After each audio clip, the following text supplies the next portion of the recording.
welcome to another episode of We're Not Wizards. My name's Richard, and I will be your host for today or tomorrow or a year from now, probably even a year ago as well, because after all, it's your podcast. Now, joining me today, he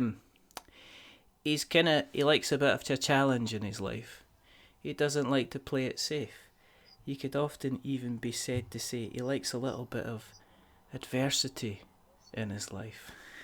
It's the one, it's the only, the man who has a Kickstarter on the go just now. So this is a quick start on a Kickstart. I give you the rather wonderful, the rather fantastic Mr. Joseph Norris. So hello, Mr. Norris. Hello there. Hello. Hello. Are you well, sir? Yeah, I'm great, thanks. Good. How are you? I'm a good 9. I'm a 9.4 today on the Richter scale of life, which is a bit, It's a bit shaky, but you know, we're getting there. We're trying to pack at the moment, Joseph. It's one of these things. We sold the house and we just try to get everything kind of organised and up and running, which means I finally have to face how many board games I actually have, which is quite a scary thing. But you are here to have a chat about your Kickstarter project, which is called Nightlancer.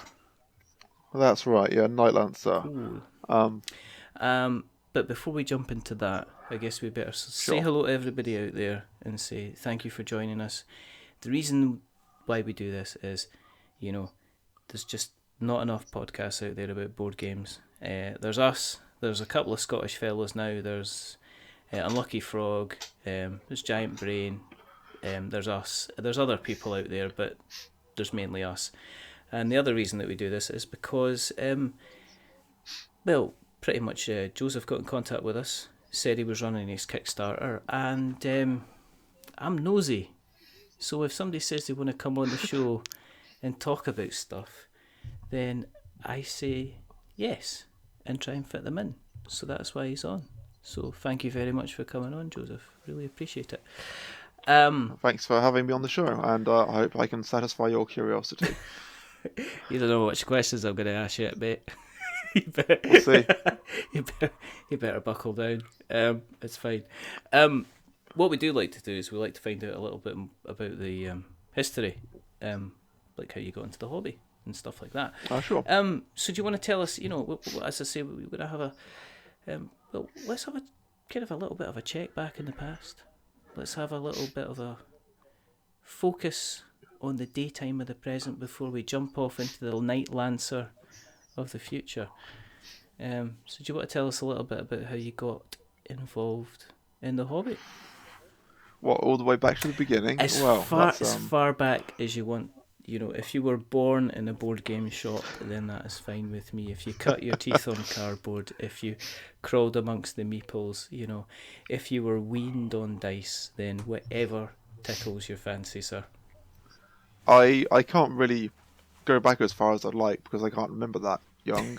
I think I was definitely gaming when I was 8.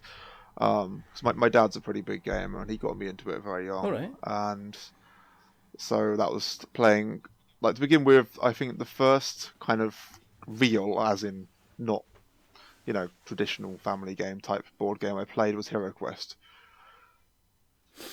And got into role-playing games shortly after that. Have you still got Heroquest? Do you still have a copy of it? I don't have it myself. That would be my dad's. All right, okay. Do you still get a chance to actually have a look at it? Do you see what it is? Do you ever kind of get a chance to play it again with your dad? I've had a look at it occasionally, but now I look back at it and it's I can't really say I see any appeal to play it anymore because I've moved on into other games now. I'll let you correct that statement. I'm sure you've seen the video on YouTube. There's certainly the best things about HeroQuest is the ability to go back and play it again. So, right. was it that doesn't appeal to you apart from the roll to move, the incredibly high difficulty level, and the monotony of the levels? Is there anything else you don't like about it? I mean, the roll to move thing is a big factor. It's a very I don't know. I mean, I haven't actually played it for a very long time, or even looked at it for a few years. But I remember it being kind of very random. And you say roll to move is just one of the many random elements. Outside that, yeah, pretty much everything is kind of hit or miss. And it's not a type of gameplay I like. Really, I like when there's risk in a game. I Yeah. like it to be kind of risk you can control. Right. So if you want to take a risk, it's up to you as the player to choose. I'm going to take this risk. Uh-huh. But there's also going to be kind of a safe option. You can try to play it safe, maybe for a lower reward, Yeah. rather than just you have to risk everything all the time, every time, which denies the player control of the situation. They don't actually have control over what they're doing, if that's the case. Did your dad beat you a lot then at HeroQuest? Is that why you don't like it? Uh, Was he? Or who was the dungeon master? I think he was. I don't actually. Yeah, I think he was running it more like a GM running a role-playing game. Oh, right, okay. So it was kind of like, ultimately he wanted us to win, but he wanted to give us a fight doing it. Did you get to the end of the level when you beat him and say, okay, let me tell you what you did wrong and how you could have beaten me quicker? Don't remember anything like that, no. But we, after kind of playing, I think, a couple of the pre-written scenarios, we started going into his homemade scenarios. Right. I think that was what led into us doing role-playing games and playing kind of Dungeons and Dragons, Middle-earth role-playing, Traveller, a bunch of others. Did you have like a favourite go-to character when you're role-playing? I mean, are you dwarf or are you barbarian, a rogue, thief? For a long time, I was always kind of trying to try everything out and not really make a decision on that. But more so in recent years, I've actually been kind of thinking more seriously about what do I actually enjoy role-playing, rather than just trying different stuff out for the sake of it. Mm-hmm. And when it comes down to it, I like the kind of more upfront, like roguish fighter type. Oh, right, okay. So I like being on the front line and getting into the action, but I also like having a few tricks on my sleeve. So a couple of knives in the back pocket, a winning smile. Yeah. You know? Something like that, yeah. Good. Just to make it a little bit more interesting, give me some options when fighting doesn't look like it's a good idea. Kind of a high kind of a good persuasion kind of thing going on, which is always good. Did you stay, I mean, have you always stayed within the role-playing games, or have you kind of jumped into other things as well then? Well, I started out, I was moving on to a lot of other board games around that time. I also started wargaming around 12, I think it was. I was 12 when I first started wargaming, maybe a little bit earlier. Uh-huh. But yeah, I started out with, I can't even remember the name of the game, but it was like a World War II miniatures game. Yeah. That was my first one. That wasn't very interesting, so I moved on to Warhammer 40,000 after that. Did you have a decent collection? I still have. Do you? Decent. What do you mean by decent? Like, how big is decent? That's what I mean. It's a measurement, isn't it? It's like people talking like, you know, are they talking in thousands of miniatures or hundreds of miniatures? Because I would say a decent collection is enough to field at least maybe about 2 or 3 armies would be decent, different choices. Right. How many miniatures you got, Joseph? I've never actually done a head count, but so I worked it out. Well, no, really. I have done a points count. Okay. The last time I checked, a few years ago, I think my points value for my Chaos, 40k Chaos army was 10,000. So how many figures have you got, Joseph? I would have to estimate like 300-400 for my Chaos army. That's not bad. Then there's my Space Orcs and my my Ultramarines. Uh-huh. I've also got Warhammer armies. I've got my Dark Elf army. I've got my Orcs and Goblins army and my Dwarfs army. They're all relatively small. They're like 100 or 200 models each. So, a couple of thousand. Yeah, when you count in my BattleTech miniatures and my Star Grunt and Dirtside miniatures as well. So good. Yeah. Like I said, decent. So folk would walk in and go, "That's decent, Joseph." There's also my role-playing game miniatures that I painted up just for fantasy games and sci-fi, like cyberpunky role-playing games as well. So how much of your stuff's painted? I mean, are you a guy that you? Oh no, this is my painted stuff. Sorry, no, my unpainted stuff I can't. I have no idea. Oh, this is brilliant. So how big is your collection? Well, I've got a couple hundred of these. Oh, then I've got a couple hundred of these. Oh, then I've got 1,000 of these. I've got 10 per 1,000 points worth here. And then what about the painted stuff? I've got unpainted stuff as well. I didn't mention my tanks. I just... I must have about 20 tanks in my Chaos Marines army. Kind of unravels. This is when it all unravels. Do you know what I mean? This is when it's all kind of... This is when the truth will out. Because I just had to say, it's a couple 100,000. Decent. It's approaching indecent, Joseph. How many... how many unpainted then? Are we getting into thousands of unpainted? I seriously have never tried to count that. There's this box I use to move into my current home, and one of the boxes I moved my rest of my possessions here with, and that has all the boxes of miniatures I haven't painted in. It's a pretty big box.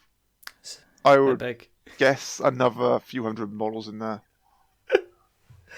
Oh dear.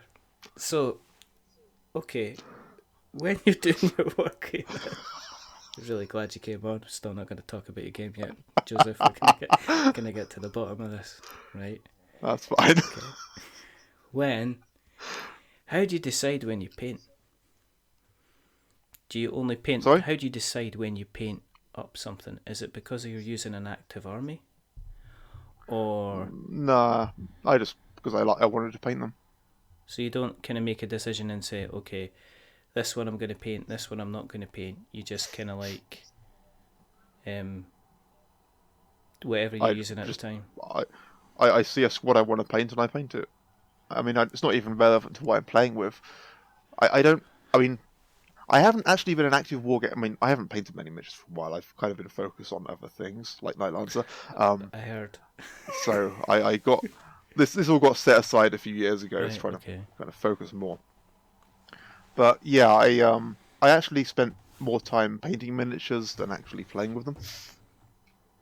So the priority, it's not really anything to do with kind of playing the game. I mean, I've got so many miniatures, I never have to worry about being able to field a solid army that can handle pretty much any opposition.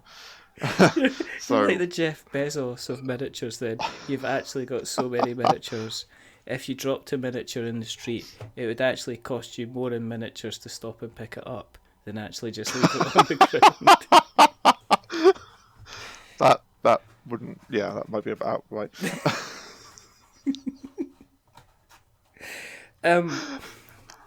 So do you just pick them to paint them if you like the look of them? I mean, so do you have armies that you field that you haven't painted, or do all the armies that you field, are they painted? I think I have fielded all of the armies. Whether I fielded every single miniature, no. Right. I haven't used every single model yet. There's a few kind of squads that I haven't actually played a war game since I finished them. That's not bad.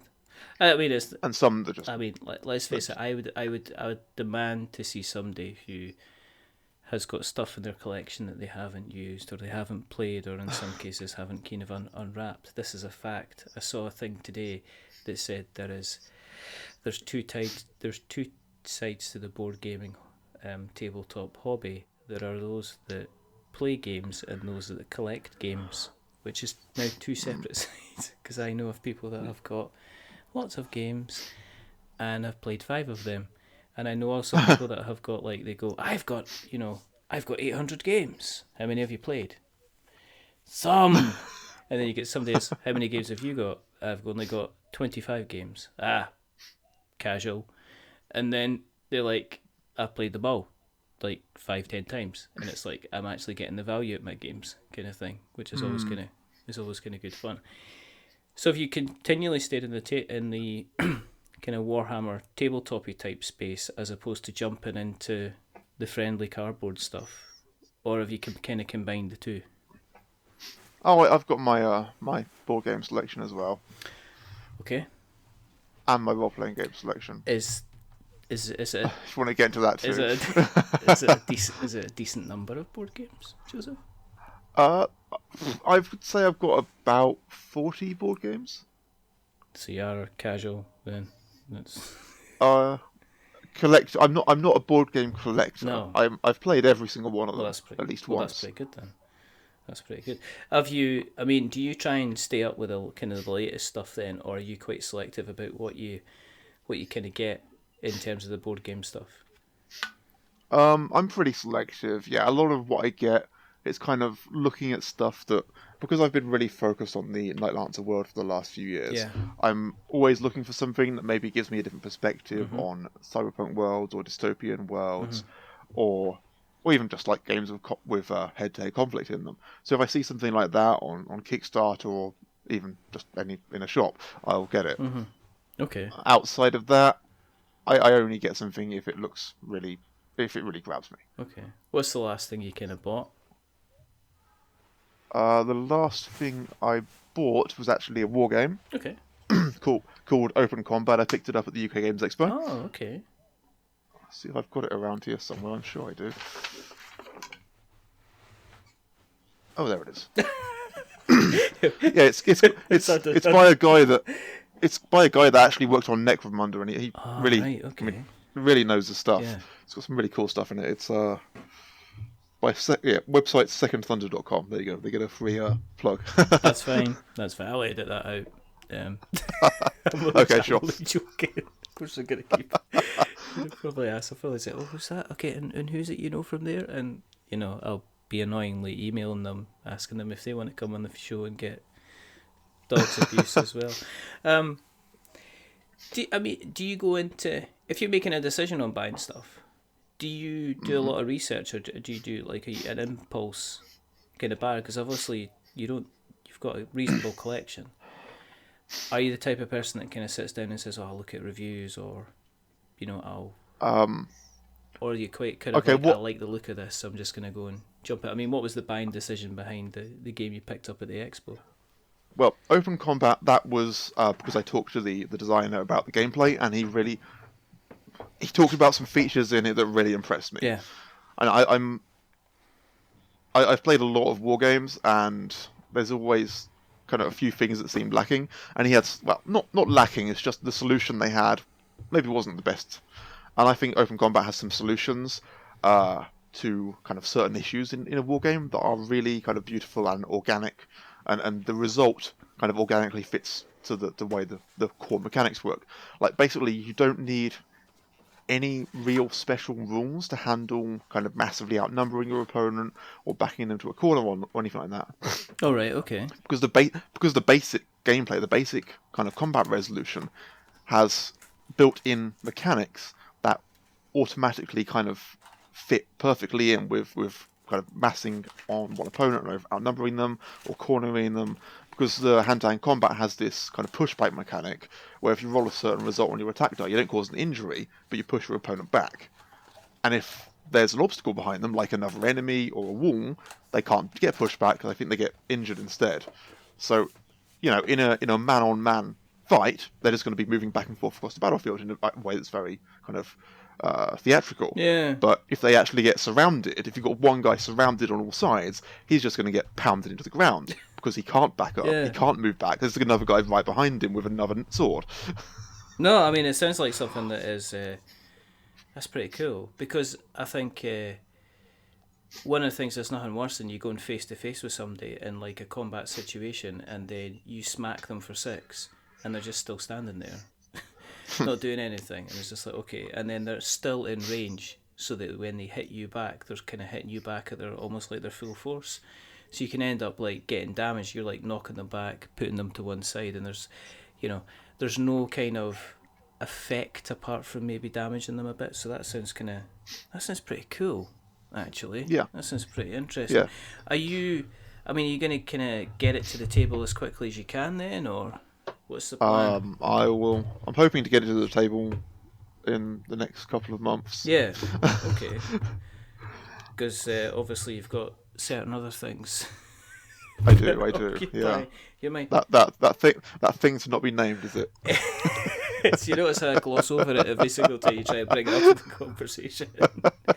Welcome to We're Not Wizards, where we actually don't talk about the game that you've come on the show to talk about until it's far too late and everybody's dizzy. Is this the first game you've designed? No. I've been playing around designing games since I think 14 was the first one I made. Mm-hmm. I was playing this game called Aliens, which is based on the Aliens movie, the second one in the franchise. I don't think anyone's heard of it beside me and my dad. It was his game, mm-hmm. And basically it plays out the events of the movie. You take the colonial marines into the reactor room. Things go to hell. You have to fight your way out. Then it skips, kind of has a gap of a time break between that. You have to heal up your marines if any of them are wounded, and then you get to the operations room and you've got to fight your way out of that, fight through the vents, and get to the exit. And the same kind of the main fight scenes from the movie. It doesn't have the fight between Ripley and the Queen Alien in the core game, but the expansion pack adds that in. Right. Okay. And that was one of the games I was playing at the time. The other game I was playing at the time was Necromunda. Yeah. So what I wanted to do from playing these two games was thinking, what about Necromunda in space with aliens? That was basically the concept. So you had these salvage gangs going out into space, a little bit like I might be playing Space Hulk as well at the time. Can't remember. Going out into space and exploring these derelicts and coming into fights against kind of various aliens. And then, you would, if you survived, you would get payment for all the stuff you salvaged and XP for all the aliens you overcome, and you can buy more gear and level up your skills and so on. And so, how far did you get with these designs then? I mean, are these actual things or are these still stuff? Well, that one never got played. I'm sad to say. Oh. I mean, I've actually kind of lost it for years. I think I lost it about 2 years after I started it, and I actually managed to find it again about a year ago. Mm-hmm. And I dug it out. I didn't. All of the digital files are gone. I just have the printouts I have, because I had modular map tiles, and I had lost those files, but I had the scans. So I just scanned everything back in to start working from that point, basically. So have you got other games that you've put together? Are you kind of still doing the kind of a lot of the hybrid stuff, or? No, that was my. I guess that was my only kind of real hybrid game that was like that. I've got another, I don't know, 8 or 9 prototypes that are playable at the moment. I've been playing around with various inspirations. I've got one is a kickboxer game where it's a 2-player game.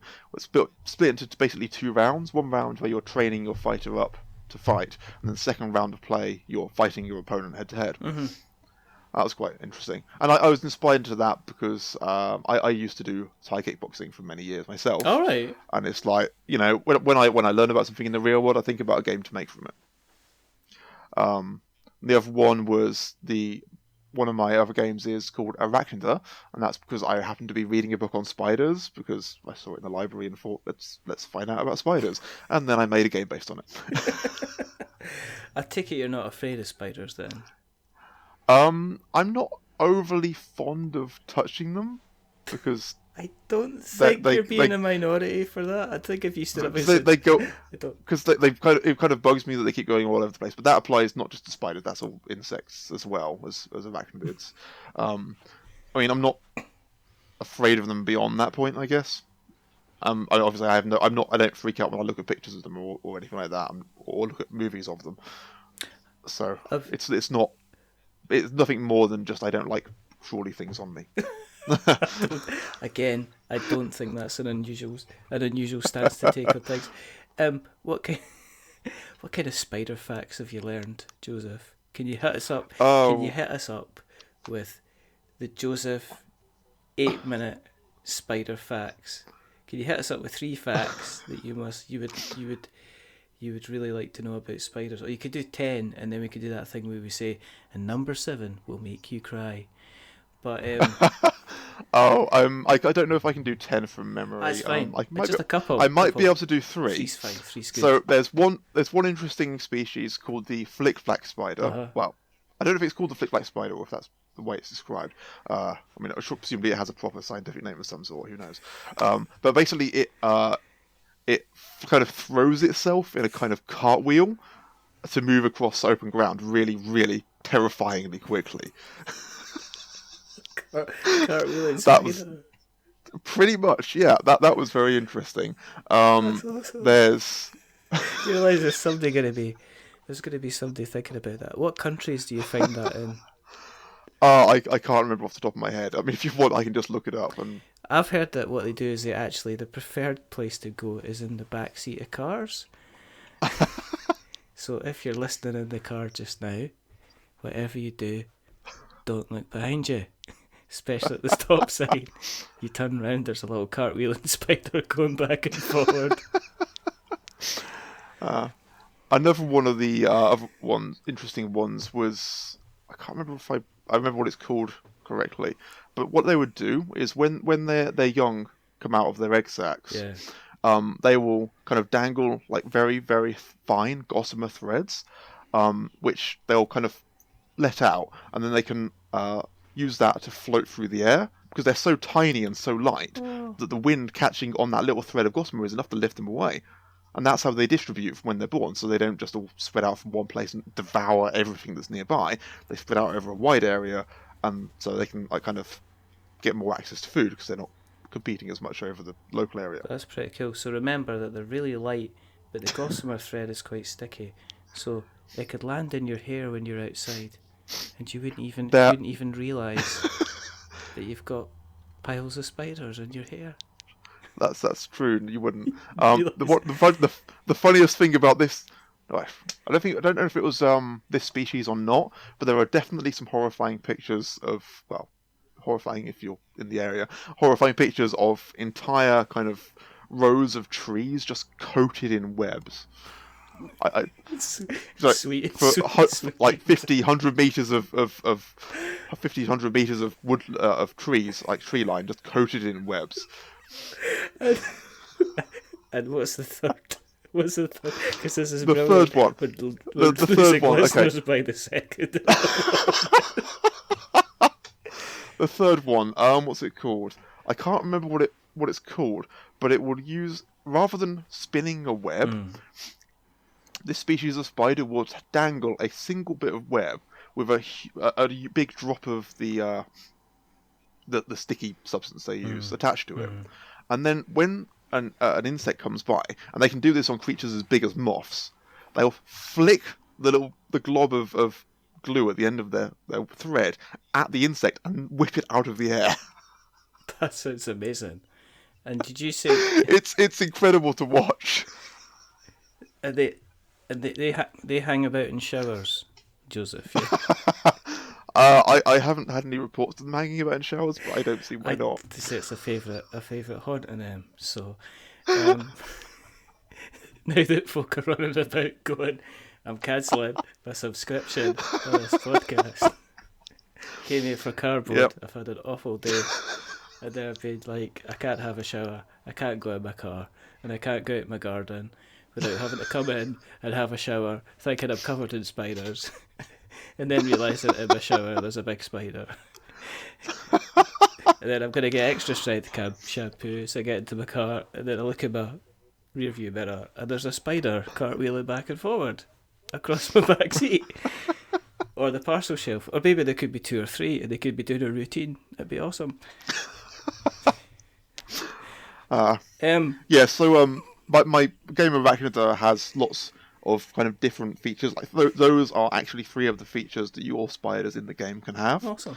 But it's actually got quite a lot of kind of real world information. Like it doesn't hold you to the real world breeds of spider, but it has kind of whatever combination you like or you get dealt of kind of the traits that are from real world spiders.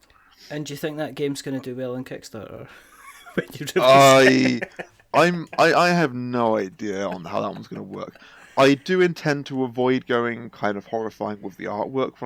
Currently it's all very prototype using kind of clip art and stuff like that. But when I do go to getting proper artwork, I expect I'm going to try to keep it from being too intense, because that's going to put everyone off. I would just, and when it comes down to I it, would maybe have instruction booklet, and when you open pages of the instruction booklet, it's just a little pop-up spider. Pop spider's got a bit weird on it. No, I want to. What I want to do with that is kind of keep the artwork relatively non-threatening. Because when it comes down to it, a lot of people are scared of spiders because they don't understand anything about them. And if they're playing a game where the spider artwork isn't too threatening, and they can actually learn a lot about what spiders are really like, and where the actual dangerous breeds are, Australia, basically. There were a few other countries, but Australia's got a lot of them. No, exactly. But that's that whole, was it the Peppa Pig thing getting banned again? Because, did you hear about that? No, I don't know. Peppa Pig, they've got an episode where Peppa and George find a spider, and they say, like, and I think one of them's really, really scared and starts crying, and then Daddy Pig comes in and goes, "It's okay, they're fine," kind of thing. And they had to ban that from Australia in that particular episode, because obviously little, small, tiny spiders in Australia ain't necessarily anything like nice things. So they had to actually ban that kind of episode. Let's talk about the game. Okay. 35 minutes in. It's not... Sure. Okay. Nightlancer. Okay. Yeah. So. You're sitting about reading your spiders, trying to get your webs out your hair, thinking about orcs in space and stuff like that. Where did the idea come around for Nightlancer? Where did you kind of first kind of go, "Ooh, this could work"? The original idea for Nightlancer, at the very beginning, it was always kind of from playing a lot of cyberpunk-themed role-playing games, like the cyberpunk role-playing game and the Shadowrun game, Space Time, Cyberspace. I think there was another one I can't remember the name of right now, but there's quite a few actual cyberpunk-themed role-playing games out there. Is a lot of the problem with role-playing games is that unless you've got a really solid group, it's probably going to fizzle out before long. Like a lot of people I find are unlikely to have campaigns that last more than, say, 6 months or a year. Like my last gaming group, I was fortunate to meet people that I could actually have a campaign with have a game group with for 3 years. We never actually managed to finish any campaigns, even in that period, because we kept kind of switching about between games. We got to level 19 in a D&D game. That's the closest we got to the end of a campaign. So yeah, that was one of the issues, was you never really get to finish a role-playing game. So that was kind of part of it, was I wanted to take the role-playing game experience and bring it into a single game session. So you can go through the really important stuff. You know, which missions do you take on? Do you replace your body with machinery? Do you take a stealthy approach, or do you just blow everything up? And bring all that into one session. And one of the things I could do with the game that you can't do in a role-playing game is I've also added in, do you shoot your friends in the back? Because in a role-playing game campaign, that doesn't work very well. You know, that makes a very chaotic environment, and no one can really try to build towards anything. But in a single game session like Nightlancer, you can stab each other in the back all you want. It's not the end of the world. Yeah. Cyberpunk theme was because I've been a fan of the cyberpunk genre since I don't know, 12, I think, when I played 2020 the first time. And I played Shadowrun shortly after that. I also played DMZ, Downtown Militarized Zone, which is a board game based on Shadowrun. Oh, right. Which I think is one of those little known ones. Okay. How do you play it? I mean, because you've got in here that says like it plays over 2 hours, which is that's kind of shortish.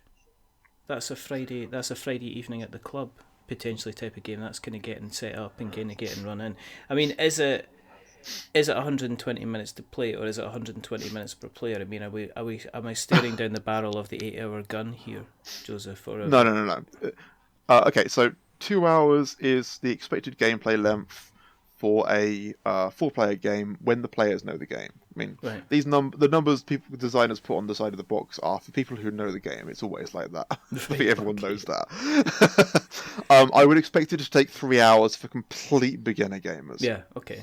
But I've got a lot of feedback actually that though has got quite a sharp learning curve to begin with, you'll actually, once you get to grips with it, once you learn the rules, it actually starts to flow very smoothly because kind of all the rules do fit together. I mean, one of the bits of feedback, I'm not trying to kind of blow my own horn here, but is that once you kind of read the rules and kind of fit it all together, it actually makes a lot of sense. They're all very logically laid out, very logically fit together. Okay. So once you know them, it actually flows quite nicely once you get over that kind of the first round learning curve. Right, okay. How do you play? What happens in a round? I'm sitting there with my 3 buddies and we're just going, let's get it on, we know the rules, how do we play? Yeah.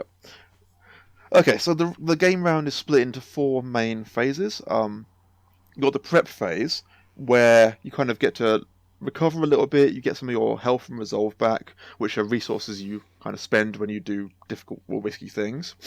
You get some money, you get kind of a gradual, very slow income, and you get to draw some more contacts to your hand, which are kind of your connections you're making in the underworld, your contact network, people you can kind of get favours from. Okay.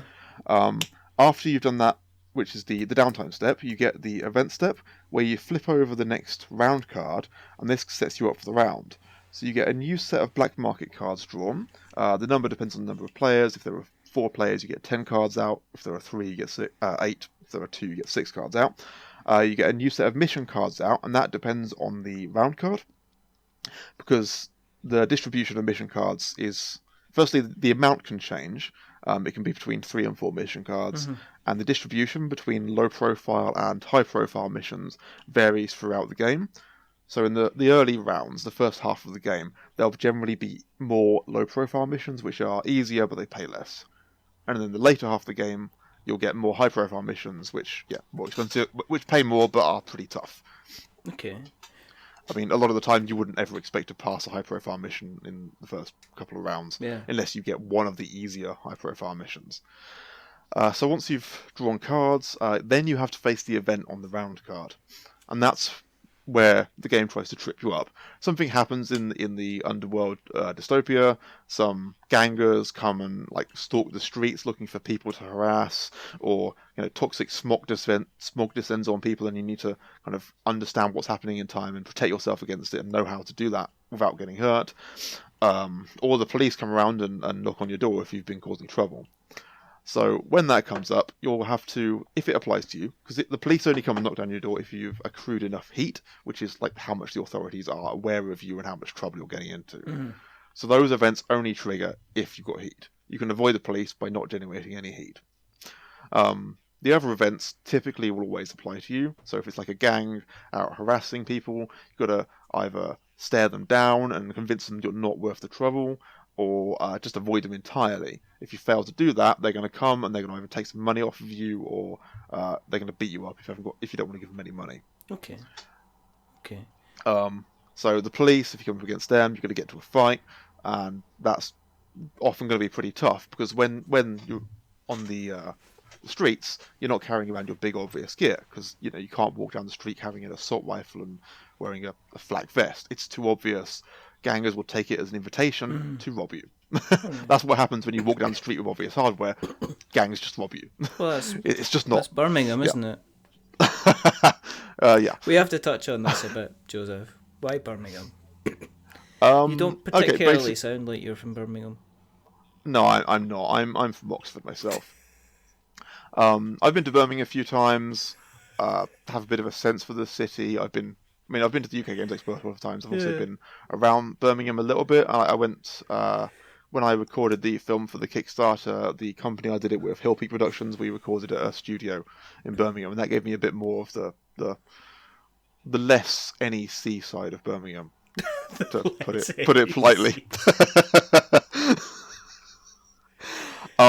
Okay, so the reason Birmingham. Okay, in the setting I have. Please, come on. In the setting, I have plans for London that aren't compatible with the Nightlancer world. Basically, it's completely kind of rebuilt and regulated, and nothing obviously criminal can happen there because it's all so tightly controlled. Yeah. So you couldn't actually live the Nightlancer life there. Yeah. Birmingham, because it's kind of one of the other bigger cities in the country, and I thought it was suitable, shall we say. Did you have a list of other cities? I mean, did you like go Coventry? I think I did look at some others, but I don't think Coventry ever got on the list. What did get on? This is fascinating to me because it's just what else got on the list. People, we demand to know, Joseph. Now I'm going to have to be trawling up vague, distant memories because it was about, I think, 3 years ago when I made this decision, and I can't actually remember. Beside the London thing, what my choice, what the choices were, why I made that That's choice. fantastic. I just love it. I love it. I could probably find out if I went through all my old notes it's okay. on world building, but no, it's okay. At some point, obviously, you'll need to, because when there's funds and everything like that, you're gonna get like some professional podcast interviewers asking you these questions. You're gonna need to know these answers. You ain't gonna get off as easy as this. I'm just letting you know. Right. I was talking about the game round, wasn't I? Yeah. So that was the event. After the event, that's if you want to face the event, you can always avoid the event by laying low, but that means you lose out on the next step of the round. Okay. So you face the event and take the consequences. You might lose some health, you might lose some money, but you'll have the option of taking a mission. If you lay low, you avoid the event. You're safe because you're hiding. You also get to recover, you get to reduce your heat, get all your health and resolve back, so it's kind of the big take a round off doing a mission and get a big recovery back option. But if you do that, you don't get to take a mission, which is the next step. The mission step is when players who aren't laying low get to take their Nightlancer token, which is one with the Nightlancer's face on it, and put it on the mission that they want to do. So you'll do this in turn order, and if someone gets to a mission you want before you do, because you're later in the turn, you get 3 options. You can either ask for their permission to join their crew and team up with them, and then you can combine your skills, work together on the mission, and then split the money at the end. If you don't want to team up with them, or they don't want you to team up with them, then your next option is to compete with them head to head and start a second crew. And that's when things get very kind of cutthroat in Nightlancer. That's the most... I mean, the head-to-head kind of mission system, you kind of race to the end of the mission through the stages of the mission, and whoever's in the lead at the end of the mission gets to lay an ambush for the other player, or players if they've got more in their crew. Wow. And so whoever gets to the target first gets to choose the terms of the combat, which is almost always going to be in their favour. It's only when you've got a really strong combat character following you that there's ever any chance that you're not going to have... If you've got a very strong character following you, that the lead character isn't going to have good odds on their side. Yeah. It's always risky. So it's more about getting into the lead than kind of preparing for the fight. Although you can prepare for the fight and actually just try to cover all your bases. So if it does come to that, you can take them, or at least have a good shot. Okay. So when you're first playing it, probably everybody will want to kind of play together. But as you get more confident with how the game works, then there's that temptation to actually kind of stab each other in the back, kind of thing. Yeah, no, not at all. Players go for each other first time all the time. Yeah. Yeah, I think about a third of the games I've played, like a third of the games I've demoed, players have gone for the throat on the first round, go straight for it. It's very interesting. I wasn't actually expecting that when I first started doing public demos. It just goes to show how, it just goes to show. Yeah, it really comes down to the players. Some players want to play it safe, they want to avoid conflict. Some players just want to kill each other. How was it, I mean, with you, I take it you developed the game Nightlancer mostly by yourself then? I've done all the development work myself. I've had some people that I've kind of gone to and talked to about the game and got some advice from them. And of course, I've got a huge range of playtesters, and I can't take all the credit. I can't take all the credit for the game because I wouldn't have got this far without all the playtesters I've had. Yeah.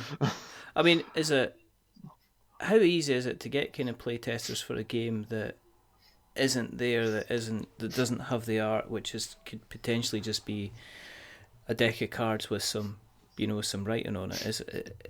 I mean, did you have to make the game Nightlancer presentable before you started people kind of playtesting it, or were you just kind of going out there and saying, right, okay, let's get the basics down, let's see if people kind of enjoy it first of all? Fortunately, I had some friends who were willing to playtest for me while it was still very early stages. Right. But I did transition to some slightly better graphics and some proper printed cards a couple of years ago, and that was, I think, that was when I started demoing it. And I think I wouldn't have got much success demoing it if I was using my old kind of handmade components, because they didn't look good. And even though I was still using my own graphics, I'm not a graphic designer; they aren't very good. The prototype graphics on that iteration where I did some proper card printing, I think with the Game Crafter, was still a lot better looking than the original build with very, very bad graphics. I had also started getting some of the illustrations done at that point when I switched to a proper printed game. I had the 8 Nightlancer illustrations done by my illustrator Mandolis Frangidis. He's a Greek artist. And where did you find them? Your artist? Board Game Geek. Oh, so I put the ad out on Board Game Geek, cool. And I think he impressed me. I mean, he's got good art, and he was enthusiastic for the project from day one. That was kind of really important. You know, an artist who kind of just says they'll do it, but doesn't actually seem to care. Like, yeah, even if they got good technical skill, if their heart isn't in the project, then I'm not going to be as confident in their commitment. Okay, here's a maybe a strange take on things. When you're getting the artwork getting sent to you, did it give you ideas for different things to do with the game? Did it actually influence the design process itself with some of the pieces that were getting produced? Not an awful lot, no.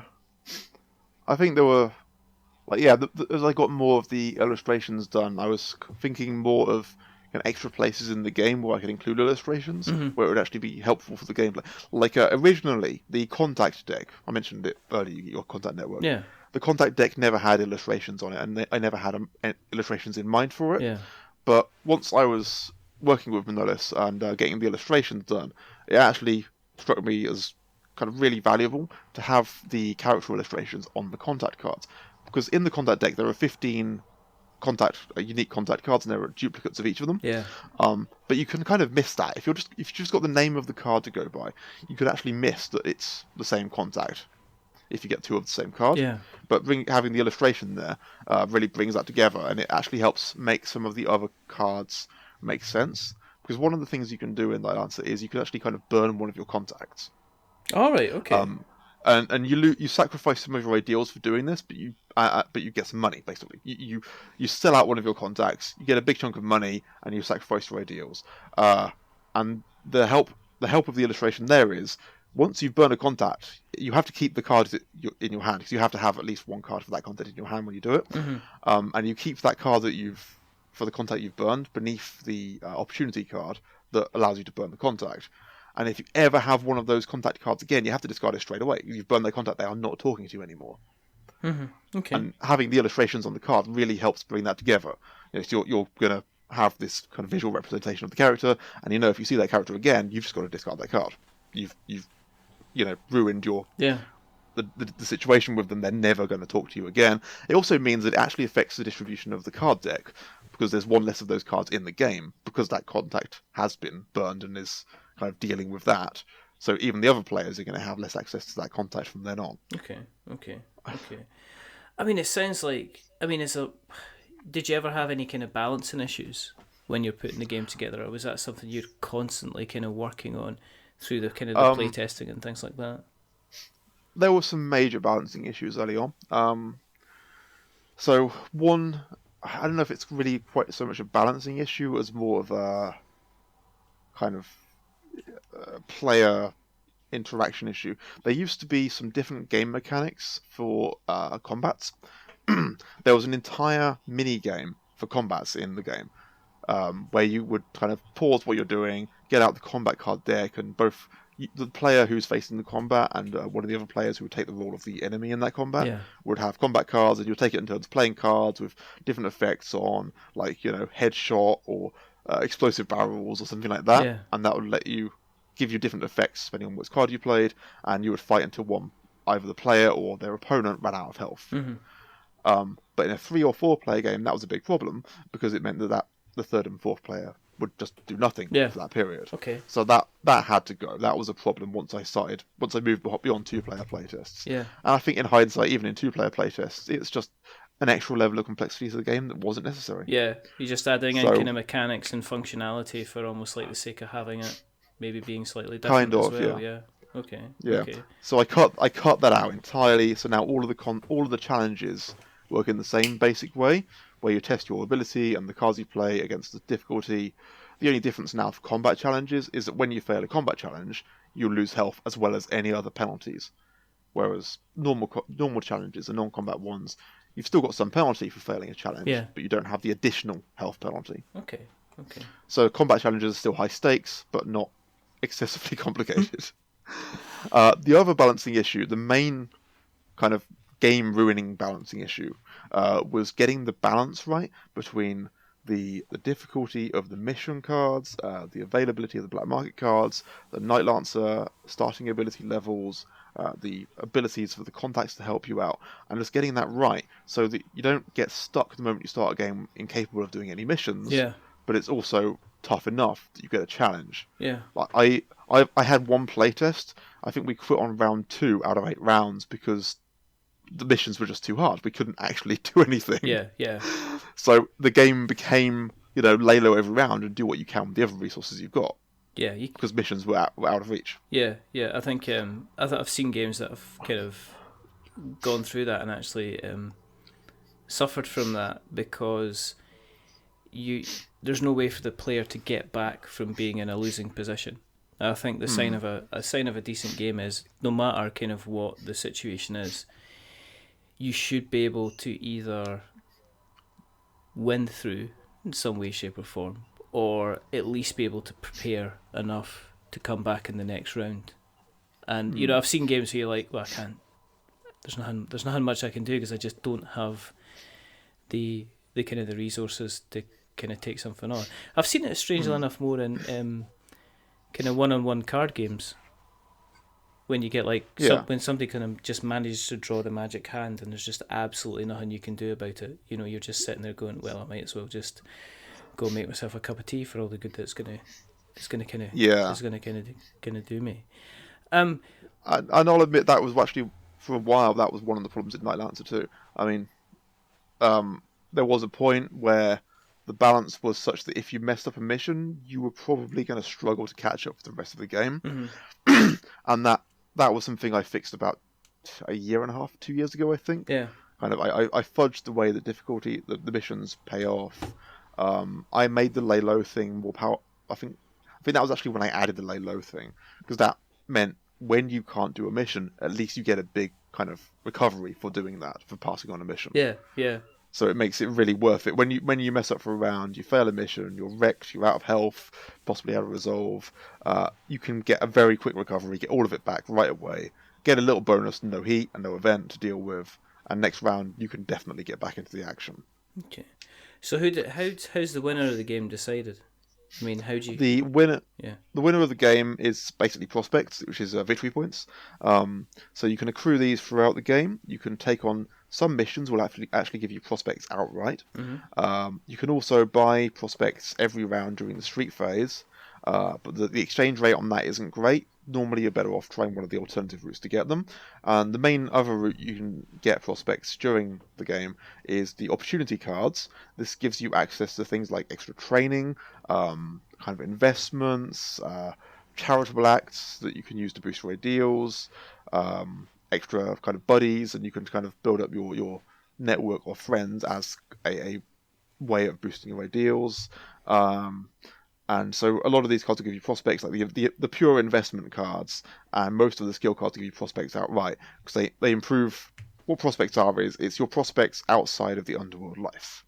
It's your capacity to leave the underworld in the crumbling dystopia as it all comes collapsing down, and kind of build yourself a life outside, do something better. So having things like big investments in the outside world, having kind of really good skills that you can kind of put to use in less criminal underworld ways, is how you build yourself up for that. Okay. And then finally, during the end game, you get one last chance to buy any opportunity cards. Your ideals are worth a prospect each. So that's it gives you a lot of swing in the last round to get a lot of prospects. So the scoreboard isn't. It's a fairly good indicator of how things are going, but until the final scoring, you really can't tell how it's going to go. Unless there's like a 15-point gap between two players, you can't be 100% sure which of them's going to win just looking at the scoreboard. All right. Okay. So you can buy up your opportunities, get any of those you couldn't get during the game because you were doing other actions, and you also get a bonus point for having the highest score in each ability, each of the 6 main abilities. So there's a few other things you can get points for in the end game as well. Okay. What's it been like, kind of launching the game on Kickstarter, amongst all the noise that is always Kickstarter? I mean, getting the marketing together. I mean, you've got the design down pat. What was it like, kind of putting a different hat on and putting the marketing on in order to get the word out, I guess. Well, that was pretty hard work for me. It's not. I mean, I think this is actually my main kind of lacking area is the marketing side. I'm not so good at that, and I know that's probably holding back my campaign a little bit. That I'm not kind of good at getting out there and selling myself to people and all that stuff. So that's been quite hard work, kind of getting all the places to get the word out and kind of how to get the word out in the most effective way to kind of communicate the game to backers, or prospective backers, the best. So yeah, that's been a lot of work, kind of a lot of catch up, and kind of making it all work. And of course, reaching out to people like yourself and trying to. Yeah, I mean, you sent us a pretty damn fine email to ask, which is why you got on the show. I mean, that's why right. That's why we always say to people, if you're interested in coming and having a chat, then drop us a line and we'll see about fitting you in, kind of thing. And that's why we that's why we've kind of ended up talking tonight about eventually about your game, which is always a good thing. For people who have kind of listened along, and I mean, how'd you get in? How'd you get in the door? How much is Nightlancer going to cost you? So yeah, to get the core game, the pledge level is £45. That includes free shipping to anywhere in the UK and US. But there's also a bunch more pledge levels. You've got the limited edition version of the game, which has some bonus Nightlancer characters, which are actually the 2 characters that kind of talk you through the rulebook. Right. You get some extra artwork on the game box. You get an art book in the box as well, which will kind of bring together all of that. Like, there's a lot of artwork in Nightlancer. There's going to be 15 contact illustrations, 10 Nightlancer illustrations, including the 2 bonus characters. You got, I think, 45 different black market card illustrations in there as well, plus some extra illustrations like on the cover and used for marketing and so on. So you'll get all of that and comments from the artists in the art book. Going beyond that, there are the kind of get included in the game pledge levels. Yeah. So you can become one of the contacts in the game. There are 15 different contact cards. 14 of them are left. One of them has already got an illustration on it. And that costs £120, which gives you the limited edition game plus becoming one of the contacts. That's pretty cool. Then next up from... Sorry? That's pretty cool. Cool. And the illustrator, Manolis, has done this for a bunch of other successful games before. Like, he's very experienced in taking kind of pictures from backers and turning them into character illustrations in the game. Oh, right, okay. So I'm very confident he'll be able to do a good job of that. So the next level up from the contact pledge is the antagonist pledge, where you become one of the enemies of the Nightlancers, and these appear on the mission cards. So you'll get like one of the corporate security goons in his armor and gear, or you'll get one of the peace officers, or one of the gang members, and you can become one of those illustrations and get included in the artwork for that. And that's £150 for that. And the top end pledge, which is more like if you really just want Nightlancer to succeed and you really can throw this much money at it sort of pledge. Yeah. Because to be honest, I don't seriously expect anyone to back this, although one person already has, which is the £1,000 pledge to become an entire extra Nightlancer. So you actually add to the components of the game if you pledge at this level, which is why it costs so much. Yes. So not only do you get to become part of the illustration for the new Nightlancer card, right. You also get a choice of illustrate. There was 6 Nightlancer concepts that I can bring into the game without, breaking the time frame, basically. So you can become one of those 6, and you'll get your own special edition limited edition copy of the game, of course, shipped to you anywhere in the world with no extra charge because it's already £1,000. So, and also I'm offering a kind of a day to meet with me, kind of play Nightlancer or any of my other games you want to play, or talk to me like this and kind of grill me on the Nightlancer world and anything about it. I should be charging you for this if I'm going to charge that sort of rate, shouldn't I? Oh, dear. No, that's just I kind of, if someone's going to back me on that level, I'm going to give them a day, basically. If they want to make use of it and learn about the Nightlancer world or my other games or anything else, I'm happy to just give them that day. Kind of as thanks for that. Yeah, kind of, help paint some miniatures. You know what? That's actually an option. If That someone is wants an me to option. paint their miniatures, That is an I wouldn't option. mind doing that. That is an option. And where can we find you on the interweb nets, sir? Pretty much any social media site. The company website at Adversity Games is adversitygames.com. Clever. But yeah, you can find me on Facebook under Adversity Games or Nightlancer. There's a page for both. I'm on Twitter, Adversity Games, and it's all one word. No weird characters or anything in there. And on Instagram, same again. Amazingly, the string Adversity Games was available on all these sites. It was a miracle. Just a sign of good research. That's all, Joseph. Just a sign of really good research into your brand and your merchandising. There's nothing much better to be said than that. If you want to find us on the interweb nets, and I don't know why I'm saying it slowly in a staccato voice, but you can find us on Twitter at We're Not Wizards, and Facebook at We're Not Wizards, and Instagram at We're Not Wizards, and we are also we've got a blog, which is we'renotwizards.blogspot.com. We've got a couple of bits of writing on there, and as we've started to say, unless you start to read it, we're going to put more stuff on there, because we love you. And you can find us on places like YouTube, which is We're Not Wizards Tabletop Podcast. You can find us on all the podcast catchers like Stitcher and Spreaker and Acast and Podknife and Podbean and all these wonderful places. We have had a few reviews on the Apple Podcasts, so thank you very much to everybody who has given us a rating or a review. If you want to give us a rating or a review, then remember, don't give us 10 stars because it makes us big-headed, and don't give us one because I'm an ugly crier. Give us something in the middle, like 5, because it's average. We're a little bit average. But the person who's not been average tonight is the rather wonderful, the rather amazing, the rather got a decent collection of miniatures from Adversity Games. It's Joseph Norris. Thank you very much for coming on. All right, thank you. And we got through the first phase of the game.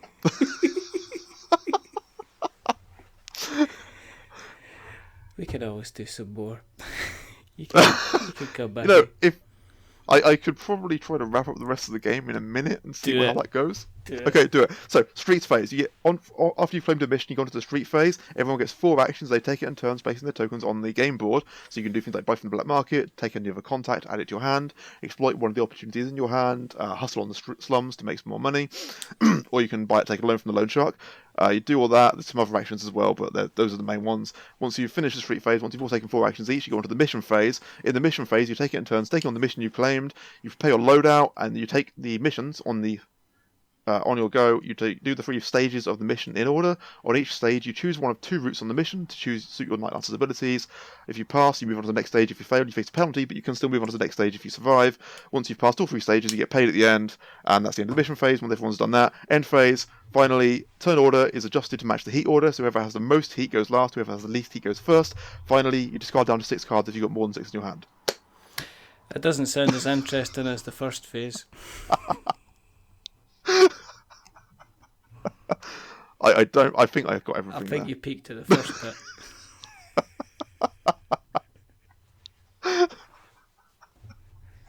Just saying. I'm just saying if people listen to the first bit, they're going to back. If they listen to the second bit, they might not. Well, if you want, I can take another 15 minutes going through all of that at normal talking speed. No, we could, that's fine. Oh dear. You'll be glad you come on.